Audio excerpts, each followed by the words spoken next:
Itinanggi ng kampo ni Bamban Tarlac Mayor Alice Guo na may kaugnayan ng alkalde sa inilabas sa dokumento ni Senador Sherwin Gatchalian. Makikita sa kopya ng passport at iba pang dokumento ang pangalang Guo Huaping na posible raw tunay na pagkakakilanlan ni Mayor Guo. Narito ang aking unang balita. Sino nga ba si Alice Guo? Ayon kay Senador Win Gatchalian, maaaring siya si Guo Huaping na pumasok sa Pilipinas noong 13 years old pa lang siya.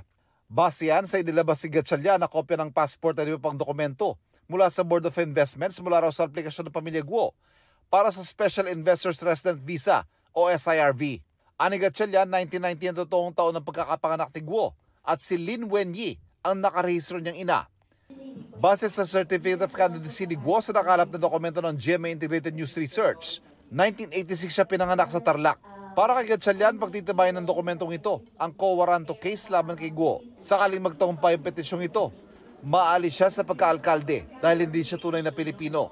Sa isang panayam sa telepono, sinabi ng abogado ni Guo na si Attorney Stephen David na walang kinalaman si Mayor Alice Guo kay Guo Huaping. Lalo't ang balita raw niya ay maraming may ganitong pangalan. Kung totoo raw ang dokumento, dalhin na raw ito sa proper forum at ipresenta ang ebidensya.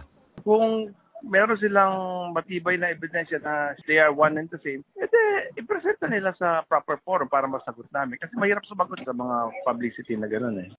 Dati na rin niya itinanggi na nanay niya si Lin Wenyi at ilang beses sinabi sa Senate hearings na anak siya ng tatay niya sa kasambahay na si Alice Amelia Leal na iniwan raw si Alice Guo. Ako po ay isang Filipino. Lumaki po ako sa farm. Naungkat ang issue sa pagkakakilanlan ni Guo nang mayugnay ang kanyang pangalan sa ni-raid na Pogo Hub sa Bamban Tarlac.